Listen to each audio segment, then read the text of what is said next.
Hello everyone and welcome back. Alright, we're going to try to get a Stock Lock Sunday in for you guys tonight. I know it's getting a little late. I have not done one in a while, but we're going to see if we get one in for you today. But before we do that, I just wanted to mention that, well, Starry Lock is having a giveaway right now where he had a great idea about promoting some of the smaller channels, like 100 subscribers, maybe less, giving them a shout out, getting them known in the community, because it's kind of hard for us to find these channels, even me being in it for as long as I've been in it, which is not really that long, but still it's really hard to find some of the really cool channels that are out there. So he had a great idea promoting some of the channels, so we could support them and everything. Everybody likes getting support in our community. I mean, that's what we do, and I think that was pretty awesome. So I'm not saying I'm going to do it in every video, but I do want to support some of the channels. I'm not doing this for his giveaway. I'm kind of declining on that. Give that to some of the other guys. But anyways, I do want to support some of these smaller channels and get their name out there and get them in there in the community. So for tonight, this first channel, I'm going to support here. Let me see if I can get it up here. Is the Skull Picker. Now, he has 95 subscribers, and he's talking about having a giveaway, and pretty much we all do. When we hit 100 subscribers, that's our, wow. So we always have a giveaway. He's going to be having one coming up. Go and check out his channel. That's the Skull Picker. It's pretty awesome too. Very fun to watch when he gets a lock open that he's challenged with, and he finally gets it open. I mean, you can tell how excited he is in his voice, and it is awesome. So go check out his channel. He's got a giveaway coming up, so that's pretty awesome.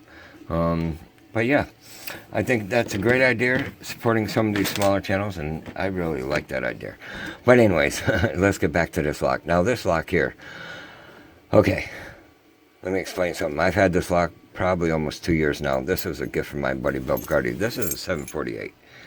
This is a monster of an American lock. This is my largest one in my American collection. And for an example, this here is an 1100. This here is a 5300 closed shackle, and that's a monster lock.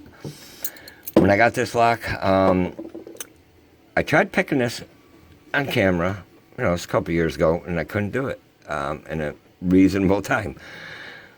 I never forgot about this lock, but I forgot about picking it on camera, so I don't believe I have. In fact, I'm pretty positive I've never picked this on camera before.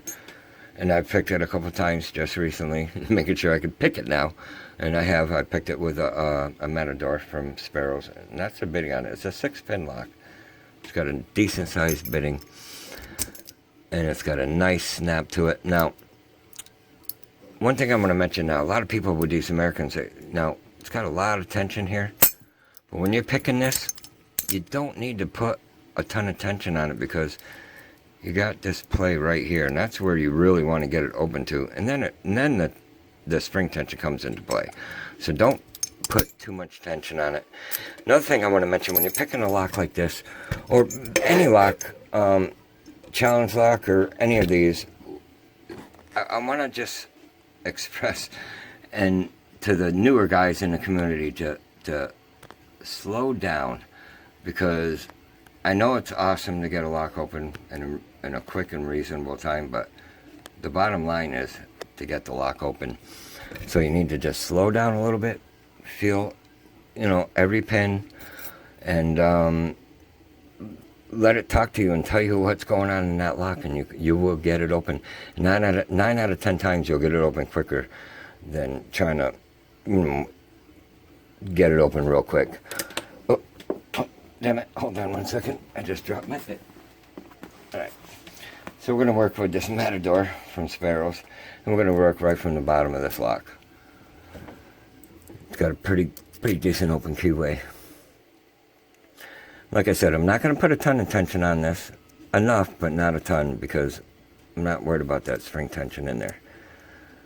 And like I said, take your time, try to feel every pin, and just don't rush it. Bottom line is, get the thing open. There's a couple on 5.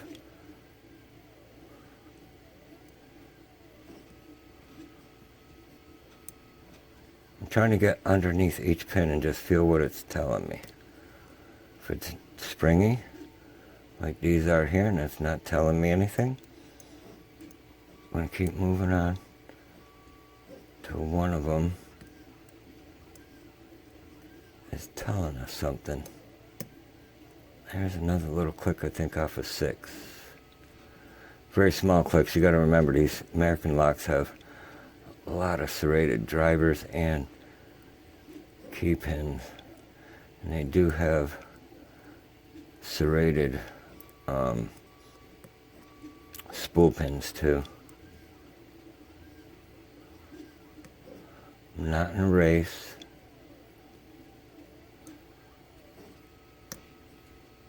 I think that was another click off of 5 or maybe 6.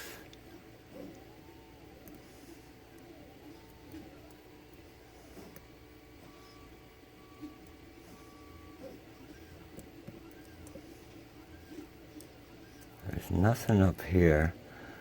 It seems to be all back here.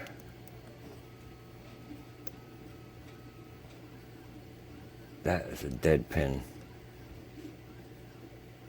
Pushes up like mush.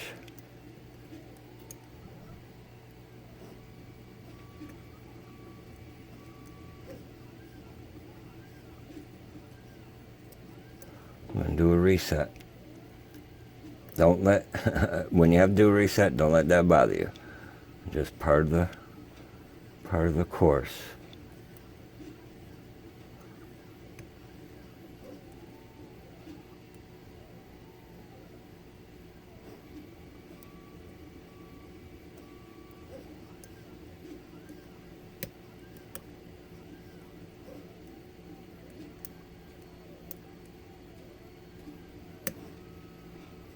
There's a couple clicks back there. Oh, and we just got a little bit of a falset. I think that was on pin 4. So you really want to slow down once you get that and start trying to figure out what these pins are telling you.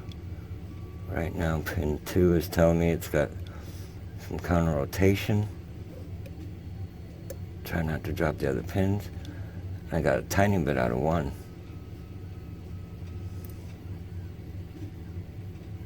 This is pin 3. Counter rotation. Probably going to drop some pins, but that's okay. Try to get him first. Come back up here to 1, I believe.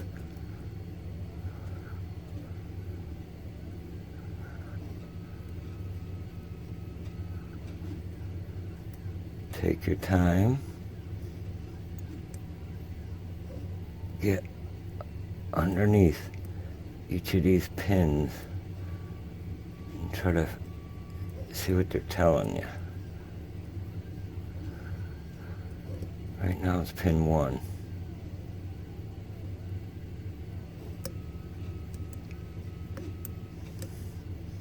Oh, about to lose my wrench. Okay. We got him. I think that was pin 2, because we dropped him. Here's pin 3, and I just dropped 2 again, or 1, and we're open. All right, awesome. Okay, so we're open. You can see that. Oops, sorry about that. Oh, let me back this up. All right, so we're open, and I know these Americans, don't tell me why, I can't explain why us here in the U.S. have not switched over completely to the metric system, but this is a 5/32.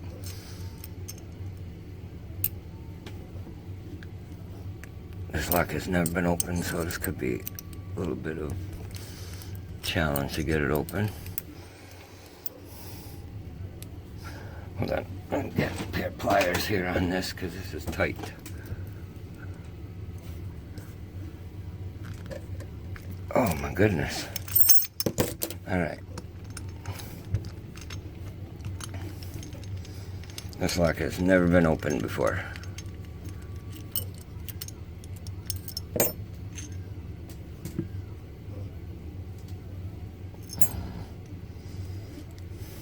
Okay. What is going on? Oh, we got a little clip here. You gotta slide that to the side to get the cord out. That was pretty cool. That's the first time I've seen that.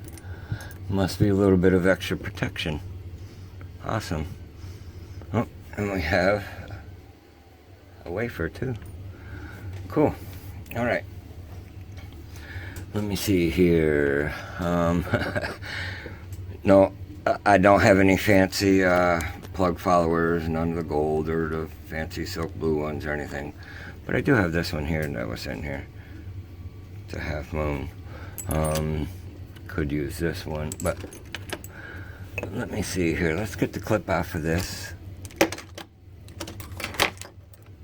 And I'm going to use this here. This one here is actually pretty good for getting these clips off. You know what? Let's lock it up. Oh, it's marked in the front. Not by me. Maybe by my buddy Bill Bacardi. Okay. Alright, so as large as this lock is, this is one of the largest ones in my collection here. Let me back this camera up a little bit here.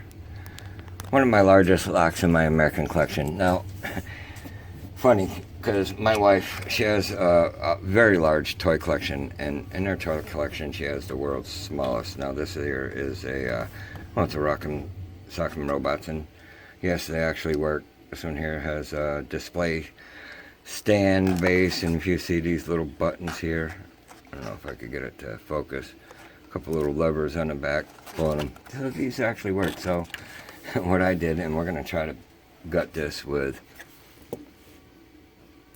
the world's smallest pinning tray.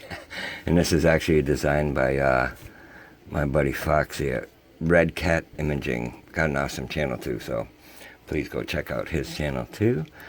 But we're going to see if we can gut this in this little tray. Sorry for the long video here, but we're going to do it. I'm going to shim this just to be safe.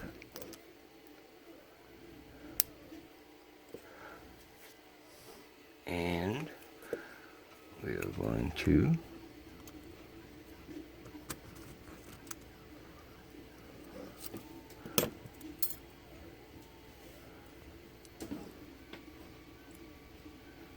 you can see all the serrated key pins.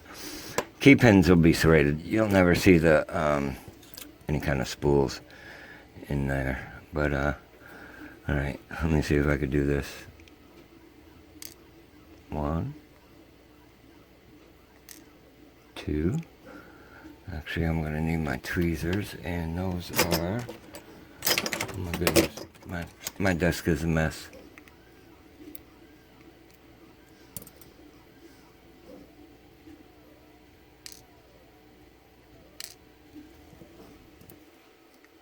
I'm going to arrange these the way they come out.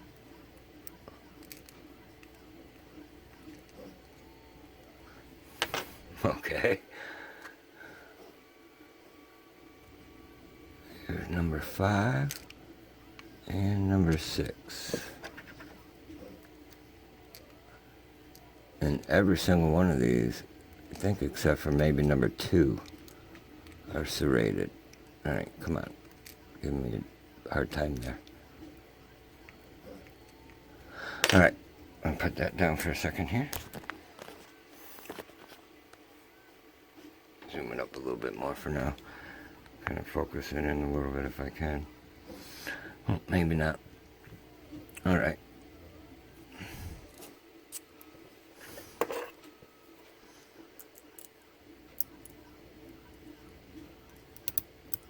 Number 1, we have a spool, serrated, of course.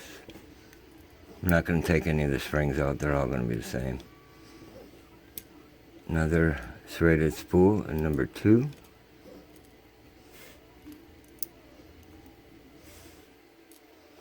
spool number 3.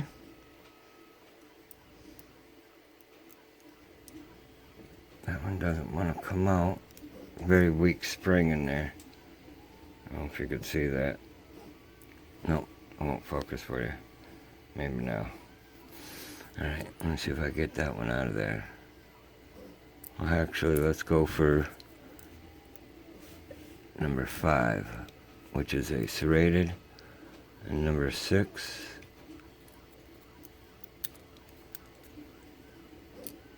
there's another spool, and that one, if I could get it out, and I dumped the springs, which is okay, is a serrated. Alright, well, there we go. Let me see if I can get this to focus for you guys. There you go. Everything's serrated at the bottom except for number 2. And everything at the top is, well, you got spools in 1, 2, 3, and 6, and serrated in 4 and 5. But yeah. Alright. Awesome. Finally got that one on video. Oops, sorry about that. But yeah, we finally got this lock on video. And again, thank you to my buddy Bill Bacardi for this awesome gift for my American collection. World's smallest pinning tray here. And yeah, go check out the skull picker. And yeah, if you guys enjoyed this video, please hit that like button. If you have any questions or comments, please leave them below. And yeah, everyone, please be safe and stay legal. Thanks, guys. Bye.